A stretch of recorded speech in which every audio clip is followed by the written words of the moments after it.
notre invitée ce matin, c'est Chérine Boutella qui est avec nous. Coucou Chérine. Bonjour. Comment ça va? Ça va très bien. Nous, on est en pleine forme. Ah oui, moi aussi. T'es du matin un Ouais, peu? c'est ce que j'allais dire. Team matin, toi, ou pas du Ça tout? dépend des périodes. Là, on va dire que le week-end était un peu long, donc ce matin c'était un peu dur, mais je suis contente d'être Ça là. se voit pas en vrai, t'as le smile et tout, c'est trop cool. Ben, nous aussi, on est ravis d'être avec toi jusqu'à 9h. Tu joues le rôle de Jessica Carson dans la série Pamela Rose avec de nouveaux épisodes tous les lundis sur Canal+. Une enquêtrice du FBI qui va mener la vie dure aux agents Richard Bullitt et Douglas Reaper.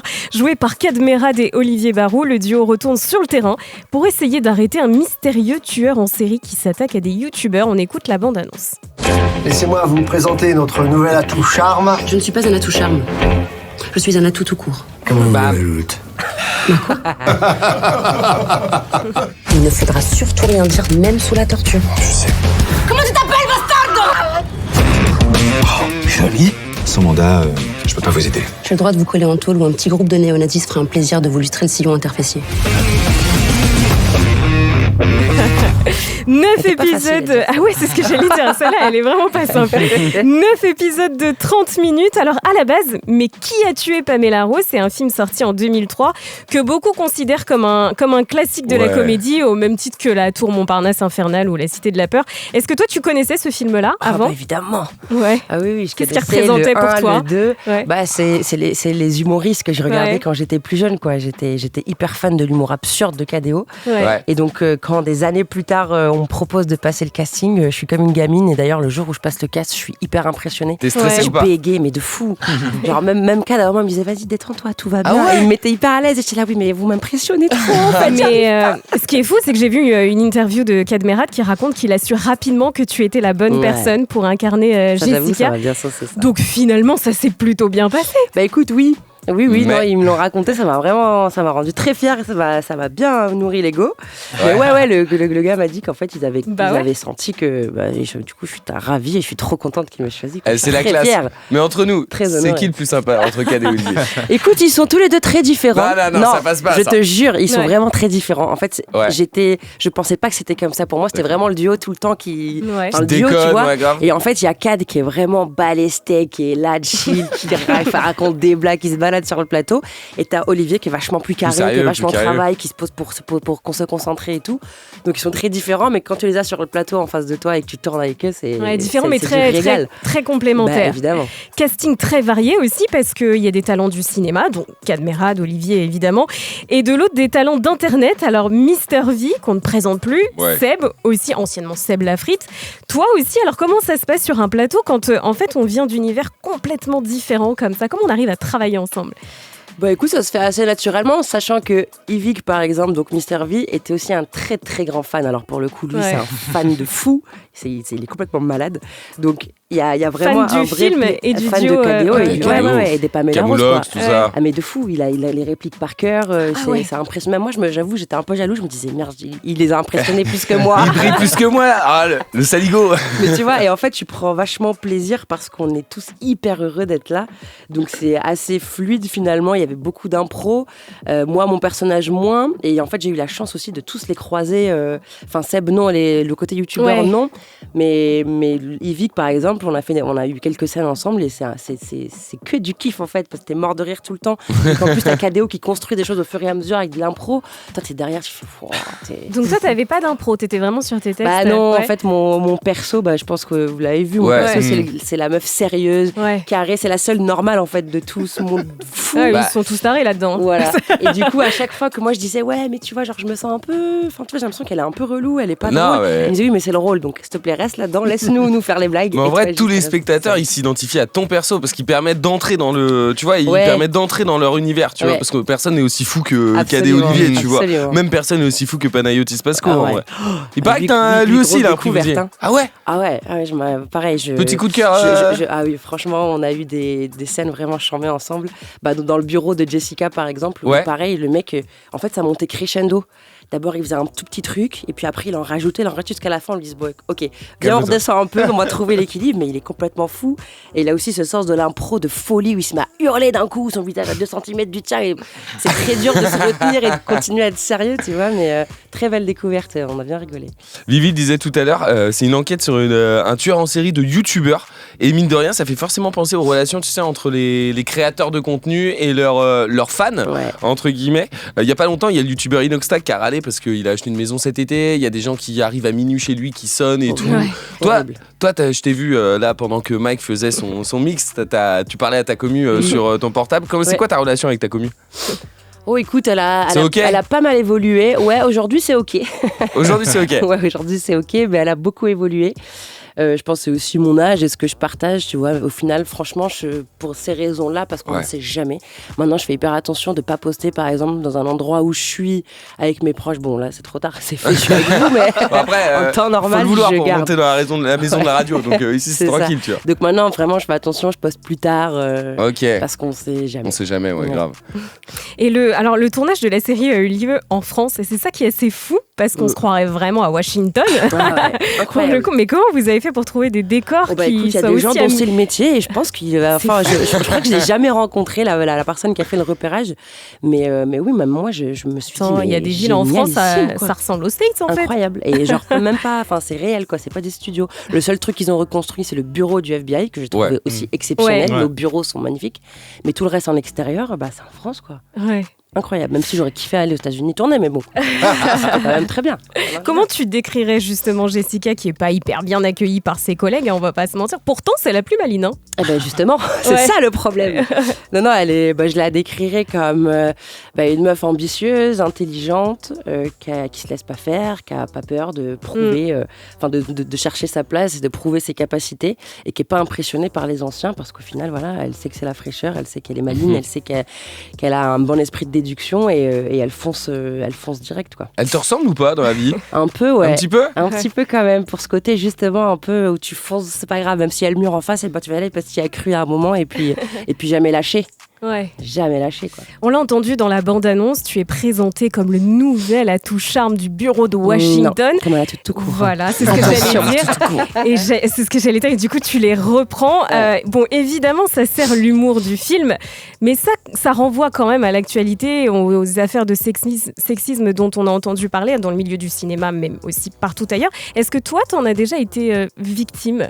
C'est-à-dire dans le ciné ou ailleurs ? Alors écoute, je sais pas si c'est une question de chance, mais j'ai toujours été entourée, et depuis que j'ai commencé, ça fait pas hyper longtemps, pour moi officiellement, j'ai commencé à tourner en France en 2019, donc c'est assez récent, tu vois, il y avait déjà le mouvement MeToo, etc. Donc je sais pas si j'ai eu du bol, mais en fait j'ai été entourée que par des gens super bienveillants, respectueux, qui ont toujours respecté ma personne, mon travail, et puis au final les rôles aussi que je joue sont toujours ceux de femmes fortes, de femmes d'action, de femmes de terrain, donc je sais pas si ça joue, mais moi je l'ai pas subi encore, j'espère que ça n'arrivera pas, mais c'est pas arrivé quoi, j'ai pas senti ce truc. Comportement avec moi déplacé ou sexiste ou patriarcal, enfin un truc un peu de paternaliste quoi, j'ai jamais. Tant mieux, ça veut dire que ça avance et que MeToo a aidé. Je saurais pas dire de quoi ça dépend, tu vois, mais puis je travaille avec des gens jeunes aussi, donc tu vois. Pas forcément les mêmes visions que les anciennes générations, grave. Peut-être. Alors Canal+, Netflix aussi, tu es dans la partie 3 de Lupin, enfin dans la partie 3, non, carrément les trois saisons. Ouais. Tu joues le perso du lieutenant Sophia Belkacem, encore une inspectrice, que des femmes badass. Mais ça te plaît, on dirait. J'adore ça, mais oui, j'adore ça. Et puis encore une fois, c'est des rôles intéressant à jouer parce qu'on a le côté action, dynamique. Moi, j'adore ça. Je suis comme ça dans la vraie vie, tu vois. Ouais. Et en même temps, il peut y avoir des histoires derrière parallèles où il y a une évolution de personnage, où il y a beaucoup de choses intéressantes à jouer aussi. Mais oui, avec mon agent, on se dit quand même, faut faire attention, faut pas qu'on me voit que dans des rôles de flic, quoi. J'aimerais bien essayer autre chose. On aussi, te propose pas que ça, j'imagine. Non, j'ai fait Miskina, j'ai fait plein de choses hyper cool aussi, Christmas Flow, donc bon. T'as joué dans le meilleur film Spider-Man. T'as fait la VF. Fait la voix. T'as fait la voix française de Gwen Stacy dans le dernier film Spider-Man. Mais c'est un truc de ouf en vrai. Ça, je suis d'accord, ouais. T'as kiffé l'expérience ? Mais j'ai surkiffé. Je pensais pas que c'était aussi fatigant, figure-toi. Parce que tu te dis, t'es dans un studio, en fait, c'est que ta voix. Ouais. Mais en fait, il met une énergie aussi. Et tu mets tout dans ta voix et il y a un truc de concentration, puis le fait d'être dans le noir toute la journée et tout, c'est du vrai taf, et puis t'as des vrais gens autour de toi qui t'aident, un réalisateur à avoir la bonne intonation, que ça se rapproche aussi de la version originale et tout, mais j'ai adoré l'expérience. Mais dans le 1, dans Spider-Man New Generation, c'était pas toi qui faisais la VF. Non, c'est pas moi, c'est Camélia. C'était Camélia Jordana. Ouais, Camélia Jordana. Pourquoi ils ont changé ? Oh bah écoute, j'en sais rien, mais si elle était pas dispo, merci Camélia d'avoir cédé ta place, j'ai kiffé, voilà, avec Stéphane, c'était vraiment cool. C'est le meilleur film Spider-Man, tout le monde est d'accord pour dire ça. D'accord, il est exceptionnel. Et à la base, figure-toi que je connaissais même pas. Enfin, Mais non. pas, je te jure. Ah, honte, hein. Et c'est quand on m'a proposé le truc que je suis allée voir le premier, j'ai fait mais what? Mais wesh, mais oui, bien sûr, je veux être Gwen. Je veux être Gwen. Gwen Stacy, elle est trop badass. Dès que là, tu vois, t'es pas une inspectrice, t'es une super héroïne. Absolument. Pas mal, faut continuer là-dessus. Et ben c'est ça, mon objectif, c'est d'en incarner une à l'écran pour de vrai un jour. Ah ouais? Ah ouais? Ah ouais? J'aimerais trop. Depuis C'est je vrai crois que c'est un petit rêve de gamine. Mais en vrai, ça serait archi possible. Ça sera vraiment l'aboutissement de toute ma vie. Juste, je me Inch'Allah. disais, pour revenir à Lupin, on te voit pas beaucoup à l'écran avec Omar Sy. Vous avez tourné beaucoup Eh ensemble. ben non. Ouais, en fait, c'est ça que- oui, nos rôles, enfin l'histoire tu ne le permet pas. poursuis, mais- Voilà. Et le concept, c'est que je ne l'attrape jamais. Mais oui, en fait, on se croise du coup sur les décors Ouais. finalement, parce que je sais pas si vous savez, mais en fait, quand tu tournes par décor. Tu suis pas la trame du scénario, mais Ouais, bien sûr. voilà, Ouais. selon le décor. Donc, on se croisait. De temps en temps, tu vois, le temps de se faire un petit check, de manger à la cantine, et puis voilà. Mais oui, c'est un peu frustrant parfois. Mais du coup, on a l'occasion de se croiser pour la promo, pour des fois des dîners aussi organisés par Netflix et tout. C'est vrai que tu avais passé le casting pour le rôle de Claire, qui joue sa Absolument. femme. Ah ouais? Absolument, ouais. Et d'ailleurs, je sais pas ceux qui s'en souviennent, mais c'était le moment chez le psy de la saison 1. Ouais. J'avais eu en casting. Et puis, c'était le premier projet après un film que j'avais fait qui s'appelle Papicha. Et donc, j'avais beaucoup d'espoir en fait de me dire c'est maintenant ou jamais. Ouais. Tu vois, sinon les gens vont oublier, je ferai rien. Ouais. Et puis donc on me dit, mon ingénieur il me dit ouais désolé, genre c'est mort et tout. Je suis, non, putain, c'est genre le seul projet en plus Netflix et tout. Il me dit mais par contre ils ont kiffé ton profil. Ils adorent et faire aimeraient ça, bien les te proposer- agents. De ouf. Mais ils adorent Mais, faire ça. tu vois. C'est mort. Mais en fait, Ça fait partie du charme. Du coup je me fais, je dis oui. Et ils ont un autre rôle à te proposer, un truc de flic un peu plus dynamique. Je dis ouais ok vas-y. Et on n'avait pas encore les scénarios en fait. Et finalement écoute. c'est après, bien, en c'est regardant la super. série, tu t'es dit, mais c'était pour le rôle de Claire. Bah oui, C'est vrai, tu mais l'as au découvert final, après. et au final, j'ai pendant le tournage déjà, et puis au final, tu vois clairement que ça aurait jamais matché quoi. Ça se voit que je suis beaucoup trop jeune et puis Ludivine est tellement géniale dans ce rôle que bon. Puis le rôle de Sophia te va à logique. merveille. Oui, écoute, et j'aime beaucoup ce perso aussi. Et on est avec Chérine Boutella ce matin. Chérine qui joue le rôle de Jessica Carson dans la série Pamela Rose, avec des épisodes tous les lundis sur Canal+. On va continuer d'en parler. Mais avant ça, Fawzi a quelques questions pour toi. Oui, Chérine, puisque dans une première vie, tu as été influenceuse. Oui. Et il faut influenceuse beauté. Absolument. Voilà. Et tu sais que le métier en fait d'influenceuse, eh bien, ça fait rêver 57% des 15-25 ans. Voilà, devant actrice. Toi qui as été en fait les deux, on peut dire, est-ce que ça t'étonne ça que les jeunes veulent devenir créateurs, influenceurs? Non, pas du tout, parce qu'après, ce qu'on voit sur les réseaux, c'est quand même des vies de rêve, des vies de voyage, où tu reçois plein de cadeaux tout le temps, plein de trucs gratuits, t'es payé en plus pour, en gros, vivre de ta passion. Enfin, tu vis de ta passion, quoi, donc t'es payé pour faire les trucs que tu kiffes. Et puis on a l'impression que c'est facile, quoi. Il suffit d'avoir un téléphone, internet, ce que quasi tout le monde a. Et puis voilà, après c'est pas que ça pour moi. Aujourd'hui où il y a beaucoup de créateurs de contenu, beaucoup de contenu, il y a plein de possibilités. Il faut être créatif et en vrai ça prend beaucoup de temps et c'est beaucoup de taf. Quotidiennement, c'est incroyable, on n'imagine même pas. Parce qu'ils idéalisent, tu penses? Je pense beaucoup, vraiment beaucoup, et ils se rendent pas compte de ce qu'il faut donner à côté, comment il faut se donner quotidiennement. Et en même temps, moi, je trouvais, ce qui m'avait embêté aussi à un moment, c'est que tu te coupes quand même pas mal de la réalité et t'es dans un endroit, tu passes ton temps à filmer, prendre pour créer du contenu, parce qu'aujourd'hui, en fait, c'est ça, même les plateformes, elles incitent à créer en permanence. Il faut poster pour aller de l'engagement. Et à un moment, en fait, j'assistais à des réunions chez Instagram et tout, et je me disais, waouh, en fait, ils te conseillent de faire, je sais pas moi, genre 3 lives par semaine. En fait, tu ne fais que ça de ta vie, et plus tu donnes, plus on te voit, et plus, enfin, c'est un cercle vicieux, et tu vis plus dans la réalité, et c'est dommage, quoi, tu manques de... C'est mon impression. Oui, c'est maintenant, je me fais vieille, 33 ans, c'est fini pour moi. Mais... Non, pas tellement, mais voilà. en fait, c'est une machine qu'il faut alimenter sans cesse, quoi. Sans cesse. J'avais l'impression que je vivais plus les instants avec les gens que j'aimais, avec mes proches. T'es tout le temps sur ton téléphone, en train de poster, en train de refaire tes photos, et tu vis presque t'es un peu dans la culpabilité quand tu ne fais rien, quoi. C'est fou, c'est vraiment ça. C'est ce que disent tous les créateurs de contenu, bah voilà, là je regarde, j'ai moins 10% du nombre de vues en story, et tu le sens très vite, hein. Instagram te le montre direct. Enfin, moi, je me rappelle à l'époque, c'était terrible. T'étais une accro des stats, toi? Ah ouais. J'y allais tous les jours. Mais je pense que t'es un peu obligée quand t'es une créatrice de contenu. Mais oui, surtout avec que 2 c'est ce qu'on millions te de demande. followers. Ouais, aujourd'hui, Et en fait, les marques te demandent ça pour te proposer des contrats et te payer. En fait, ils te demandent des engagements, les pays, les pourcentages. Donc t'es là, merde, purée, j'ai pas assez de ça. Tu te retrouves à même penser à trafiquer tes trucs. Et à un moment, j'étais là, ouais, non, je suis pas Ah dans un ouais, t'es délire. parti Ah ouais, loin. vraiment, de trafiquer tes chiffres pour gagner Pour avoir plus d'oseille, quoi. Ouais, pour avoir plus d'OP, J'étais pour là, avoir ouais, plus non, de propal. jamais, quoi. Si tu rentres là-dedans, là, ça va mal. Alors justement, les activités des influenceurs, elles sont réglementées. Maintenant, il y a une loi du gouvernement qui indique, par exemple, que lorsqu'on fait des posts, il faut mentionner Ça, si c'est c'est trop un bien. partenariat rémunéré. Produit c'est offert, aussi, exactement. Il y a aussi de la lutte contre le dropshipping, ces fameux articles dont on n'a pas de stock, voilà, qu'on achète sur des sites chinois et qu'on revend au prix fort. C'est grâce aussi au travail de Booba, puisque Bruno Le Maire, le ministre de l'économie, l'a reconnu. Qu'est-ce que t'en penses, toi qui es une créatrice? Bah moi j'en pense que c'est pas plus mal de faire des lois parce qu'effectivement à un moment ça va dans tous les sens et les gens racontent n'importe quoi et les gens vendent n'importe quoi, des produits dangereux parfois, incitent à faire des bêtises, à consommer des bêtises, etc. Donc je suis pas forcément d'accord sur la forme, je suis contre le harcèlement de toute forme et le cyberharcèlement de toute forme, mais je trouve que dénoncer ça reste important quand même. Parce qu'il y a trop, surtout que c'est tout nouveau et que c'était complètement anarchique, quoi. Chacun faisait ce qu'il voulait sur les réseaux, disait ce qu'il voulait sur les réseaux. Et je trouve ça bien de réguler. Je pense qu'il faudra même plus le faire sur le contenu raciste, le contenu discriminant, les choses comme ça. Et je pense qu'il y a encore beaucoup de chemin à faire, malheureusement. T'avais souffert, toi, à cette époque, de l'amalgame entre les influx voleurs et les créateurs nobles? À ce moment-là, non, mais c'était plus le fait de pas être pris au sérieux, quoi. De pas être considéré comme quelqu'un qui travaille vraiment, de pas considérer ça comme un métier, bien sûr. Parce qu'on te disait, ça va, je vais pas te payer pour que tu me fasses une story, en fait. Oui, à côté, combien tu vends de produits grâce à moi après coup. Et c'était compliqué de faire comprendre aux gens que ça méritait un salaire, peut-être. Évidemment. Et c'était plus ça, moi, à l'époque. C'était moins, il y avait pas, quand j'ai commencé, il y avait pas encore l'influence télé-réalité. Alors Chérine, aujourd'hui tu as 2 millions de followers et le revers de la médaille c'est souvent le cyberharcèlement. Toi tu l'as vécu, ce cyberharcèlement.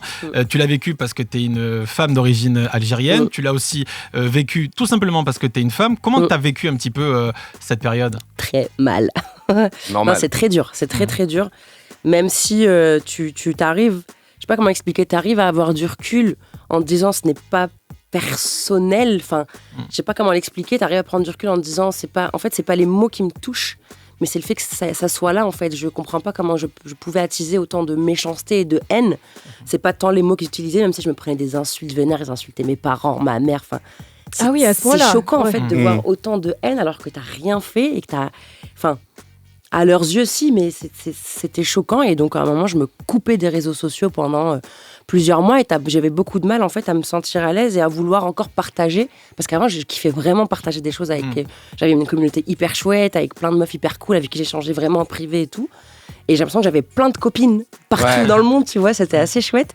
Puis au fur et à mesure, ça grossissait. Et quand je commençais à avoir de la haine pour des propos que je tenais, parce que j'ai resté très spontanée, tu vois, Tu m'étonnes. j'aimais ça, parler en plus, ça raconter des trucs, des bêtises et tout. Et puis quand on retourne contre toi, et puis même qu'on fait des petits montages, tu sais, qu'on enlève le contexte, qu'on colle juste des phrases qui, effectivement, ensemble, c'est choquant ce que je disais. J'étais là, mais j'ai jamais dit ça, c'est n'importe quoi. Et là, tu te dis, en fait, j'ai plus de contrôle sur ce que je dis, j'ai plus de contrôle sur mon image, donc tu commences à moins faire de choses, tu te sens moins libre, et là, pour moi, c'était fini, quoi. Je prenais plus de plaisir. Il y a eu un épisode qui a été particulièrement douloureux. C'est comme tu joues dans Christmas Flow, la série sur Netflix avec Tyke, à un moment, tu l'embrasses, et t'as eu une vague de cyberharcèlement venant d'Algérie, société conservatrice, société patriarcale, et tu as dû t'exprimer. Et en plus, c'est parti d'un gars. Je veux pas, voilà. Il y a un mec qui a fait un montage de toutes ces séquences en disant « Regardez comment elle ne représente pas l'Algérie ». Et puis là, c'est lui qui a carrément... Alors là, c'est du pur cyberharcèlement. Il a dit « Allez sur son compte et insultez-la, en fait. » Il a fait un call to action. J'ai eu une vague, mais genre, il avait créé un nouveau compte. Il avait eu 80 000 personnes en je sais pas combien de temps. Et c'est des gens qui me faisaient des captures d'écran, genre « Regarde ». J'avais enregistré ces stories où il disait vraiment « Allez-y, insultez-la. Allez-y, dites-lui ce qu'elle est en train de... » Enfin bref. Et là, c'est horrible. C'était incroyable. À la seconde, je voyais les commentaires, donc je bloquais, je supprimais, et ça continuait.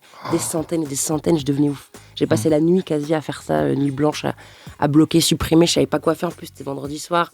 J'ai essayé d'avoir le contact de quelqu'un d'Instagram en disant « Regardez, j'ai traduit, machin ». Malheureusement, il n'y a pas eu de réactivité. J'étais assez déçue de ça d'ailleurs, parce que j'avais eu pourtant un contact important à qui j'ai envoyé ça. Il ne s'est rien passé, quoi. La story a tenu 24 heures et puis mon compte, je l'ai mis en privé pendant, je crois, 10 jours. Mais non.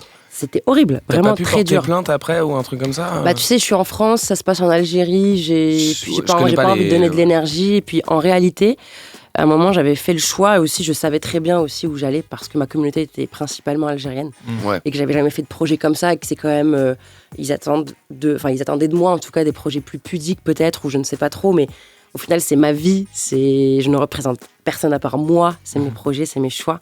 Et quand j'ai lu ce scénario-là, je me suis dit ok, là ça va être un moment vraiment charné dans ma vie, ça va être ça y est, faut que je sache pour qui T'es je veux arrivé à faire. t'en détacher un petit peu Oui. parce que c'est une société qui est très justement pudique, portée sur la pudeur, qui a ses valeurs.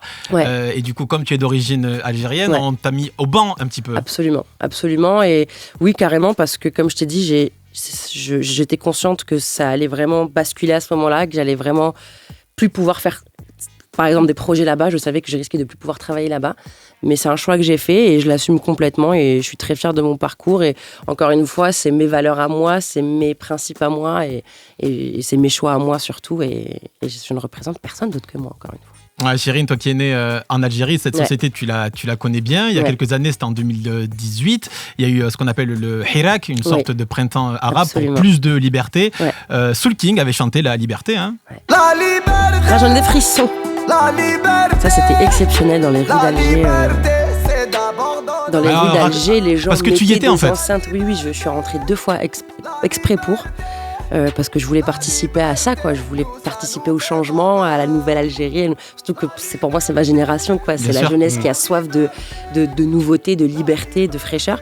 Et les baffes, les enceintes sur les balcons des gens avec ce son-là, c'était très, très fort, très émouvant. Et avec le recul, tu penses que les choses, elles ont évolué ?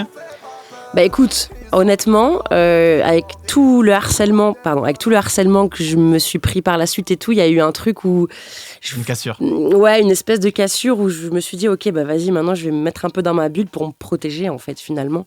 Donc je t'avoue que je sais même pas, en fait, parce que j'y retourne pas tant que ça, finalement. J'ai mes parents, mais je vais juste les voir eux. Donc j'ai moins l'occasion de voir et de constater, malheureusement. Chérine, on va parler musique avec Mike. Oui, Chérine, on t'a vu dans la série Validé de Franck Gastambide. Petite apparition. Ouais, mais t'étais dedans quand même. Comment ça s'est passé ? Oh bah écoute, j'ai adoré la première saison, j'avais beaucoup partagé sur les réseaux. Ouais. Et puis Franck, qui connaît Amal Habadia, avec qui j'avais bossé, etc. En fait, il avait vu mon engouement pour la série, il m'avait écrit en me disant, écoute, si ça te dit, j'ai un petit rôle, je peux te le proposer. C'est rien de grand, tu vas pas être payé non plus des masses. Ce bon vieux Franck. Vas-y, je te la mets mec avec grand plaisir. Genre, comme t'as dit, tu vois, juste le fait de participer même 2 secondes dans la série, ça m'a fait kiffer. Ah, c'est un bon vieux. Lui. Et t'es dans la cage ou pas ? Sa nouvelle série ? Non, pas du tout. Sur le MMA ? Non, retourner avec Gastambide, non ? Pas pour l'instant, c'est pas prévu en tout cas pour l'instant. Non. Ok. Dans ton Wake Up Mix tout à l'heure, t'as passé du Soul King. Ouais. Le sang. T'as passé un vrai morceau de Soul King. Ça, c'est You. C'est extrait de la BO de Walter, du film Walter. Ah bah tu vois, je savais même pas. Moi, c'est juste l'album que j'avais écouté. T'es une vraie de vraie. Il y a aussi Soul King représente l'Algérie. Absolument. On va pas le dire, mais il représente l'Algérie au niveau mondial. Ouais. Il y a aussi Didine Canon 16 qui défonce tout en ce moment.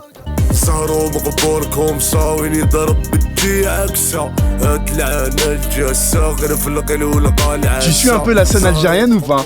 Honnêtement, pas particulièrement. Après, moi, je pense que tu l'as vu dans la playlist, je suis un peu old school quand même. Y a eu et moi, Sniper. je suis une grande fan de tu sais, Cheb Bazawania, Cheb Khaled, Cheb Mami. Ça, c'est ça qui tourne en boucle dans mes playlists. C'est vraiment un peu du son à l'ancienne, du rail à l'ancienne.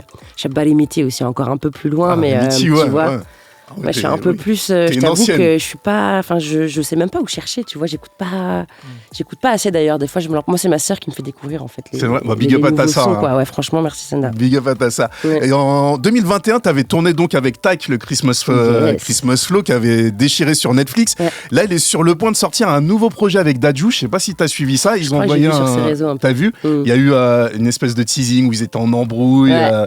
Bon, maintenant, on sait qu'ils vont sortir un album commun. Et ils ont envoyé ce titre-là vendredi.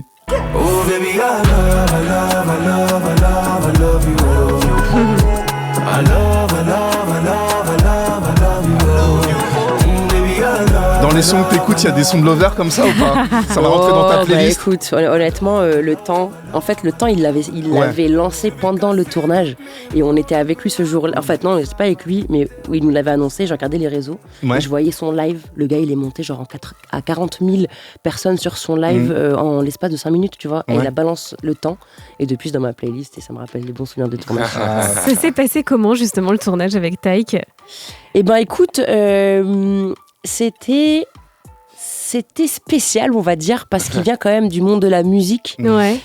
Donc, il avait... je sais pas comment expliquer, mais parfois, c'était pas simple. Il se mettait vraiment dans une espèce de bulle parfois, donc il fallait vraiment recréer un peu le lien au fur et à mesure, mais on avait vraiment une très bonne team et au final le résultat est dingue et j'aime beaucoup ce projet. Il est pas dans le game des acteurs en fait, il a pas les... maintenant peut-être que oui, mais à l'époque il l'avait pas, donc je pense qu'il se protégeait un peu ou voilà, mais en tout cas il a bien joué son... J'ai trouvé ça assez impressionnant, le fait qu'il ait jamais fait d'acting et que ça marche hyper bien, quoi. Donc les acteurs chanteurs, ça peut le faire. Les chanteurs acteurs, ça peut le faire. Enfin ouais, carrément. Donc on pourrait te voir chanter, toi. Là, elle a plein de choses à faire dans ce rêve. Non, parce que t'es super pote aussi avec Aloïs Sauvage. Oui, avec Aloïs Sauvage. Ah, mon amour, Aloïs. Quelle belle rencontre. J'adore ce qu'elle fait aussi. C'est quoi la nature de votre relation? C'est ta gossure, mais... Bah en fait, le trio qu'on avait justement sur Christmas Flow, là, c'était très fort et on a beaucoup rigolé. Ouais. On a passé un super bon moment et on est resté très proches. Je sais pas, il y a eu un truc, une connexion où même si on se voit pas pendant des mois et des mois, quand on se retrouve, c'est le bonheur absolu, quoi. Et Noël, là, vous nous avez rien fait, là. Bah écoute, c'est pas moi, hein. On se retape la rediff. Faut dire à Netflix, hein. On se retape la rediff de l'année dernière. C'est ça, en fait. C'est ma faute, je ne crois pas. Chérine Boutella est notre invitée. Ce matin, on va terminer avec les questions de nos auditeurs. Alors, on a reçu une question de Julia qui nous demande, puisque tu es donc à l'affiche de la série Pamela Rose sur Canal+, quel est ton meilleur souvenir sur le tournage? Mon meilleur souvenir... Écoutez, j'en ai quand même beaucoup, mais... Est-ce qu'il y a eu un fou rire à un moment donné ou une scène difficile à tourner? Pas une scène difficile. Je vais dire que c'était les moments de tournage avec Lionel Abelansky, donc qui joue Donuts, parce que c'est une personne vraiment géniale. Humainement, il est extraordinaire, il est hyper généreux, hyper bienveillant, et il y a quelque chose de très doux qui se passait, en même temps très drôle, et j'ai adoré notre duo. Donc je dirais, les moments passés avec Lionel. Eva nous demande, avec le succès de Lupin, c'est vrai, à l'international, est-ce que tu as eu des propositions de rôle à l'étranger? Est-ce que tu as senti une différence? Toujours pas. J'attends. C'est pas vrai. Je jure, j'attends. Mais par contre, je me dis quand même, je suis vue parce que à la saison 2, je crois, il y avait Sharon Stone qui avait posté une story que Omar avait repostée en mode ouais, bravo et tout. J'ai regardé ça, je dis ok, c'est pas pour moi, mais elle m'a vue quand même. Elle a vu Belkacem, Chérine Boutella courir dans la saison. Donc je suis mort. On verra, Inch'Allah, mais j'attends. Anthony nous demande, est-ce que c'est dur de se faire une place dans le cinéma quand on est créateur de contenu? Est-ce que c'est bien vu? Est-ce que tu as eu des difficultés ou pas au début? Écoute, les difficultés, je pense que c'est moi qui n'avais pas confiance en la chose, en me disant le fait d'être influenceuse et tout, ça va peut-être me décrédibiliser ou ça va peut-être... Et en fait, pas du tout. D'ailleurs, on le voit. On voit que c'est en train de se mélanger de fou. La preuve, Mister V, il y en a plein qui viennent de YouTube et qui font de l'acting, moi j'en fais partie, et que ça veut absolument rien dire, quoi, du moment que tu as du talent et que tu te donnes, ça marche, quoi. Au contraire, je pense que c'est même plus simple parce qu'on a l'occasion de te voir parler, tu vois. Ouais, vous restez des artistes, quoi. En vrai. Ouais. Non, t'as pas d'accord? Attention de le dire comme ça, mais pourquoi pas? Non, si, je suis d'accord, mais après, Après, ça dépend du style de créateur de contenu, mais globalement, si vous travaillez derrière vos vidéos. Ah oui, carrément. Ouais, voilà. Bah, carrément. Et puis, je pense qu'il y a aussi un rapport à la caméra et le fait d'être déjà exposé, qui est plus simple, qui rend la tâche moins... Enfin, on est peut-être on est plus à l'aise devant une caméra, peut-être. Quels sont tes futurs projets? Alors, parce que saison 2, Pamela Rose, j'ai l'impression, mais est-ce que c'est vrai? Est-ce que tu seras dedans ou pas? Écoute, mais moi je sais pas, j'aimerais bien savoir d'ailleurs, dites-nous s'il vous plaît. J'aimerais bien savoir, j'aimerais beaucoup évidemment. Je pense qu'il me semble qu'ils avaient annoncé la saison 2, en tout cas dans la promo, ils en ont parlé. Oui, c'est pour ça que je te demande ça. Mais j'espère de ouf, on a essayé de gratter des infos avec Yvick, on n'a rien eu. Écoute, j'espère, et puis sinon on vient de finir de tourner Miskina 2, qui est vraiment très cool. Ah ouais, franchement, c'est pas parce que je suis dedans, mais c'est vraiment, les auteurs ont fait un travail fou. C'est beaucoup plus comédie pour la peine, mais c'est très très drôle, c'est super. Et puis, normalement, il y a aussi un film pour Amazon qui sortira, une comédie où je joue une flic. Sans surprise. Encore une inspectrice. Mais vous allez voir, très différente de ce que je fais habituellement. Elle est mauvaise, celle-là ? Pas du tout. C'est tout l'inverse. C'est une petite miskina pour la peine. C'est une miskina mélangée à une flic. Moi, j'étais là, oh la pauvre choupette. Et j'ai pris beaucoup de plaisir. J'ai beaucoup travaillé surtout. La première fois que je prends une coach et tout pour préparer ce rôle, j'ai mis vraiment tout mon cœur. Si. C'est un premier rôle. Ouais. Ok. Enfin, on est un duo de premier rôle en fait, et avec Alice Paul. Et je me suis vachement investie. En tout cas, j'espère que ça plaira. Et puis, écoute les autres projets. Que ça c'est déjà pas mal, hein. C'est déjà pas mal. Et puis, j'espère que tu repasseras nous voir pour nous en parler. Avec très grand plaisir. J'ai passé un très bon moment. En attendant, tu es Jessica dans Pamela Rose. C'est tous les lundis sur Canal+. Et les épisodes sont dispo ici sur MyCanal. Merci, Chérine. Merci à vous.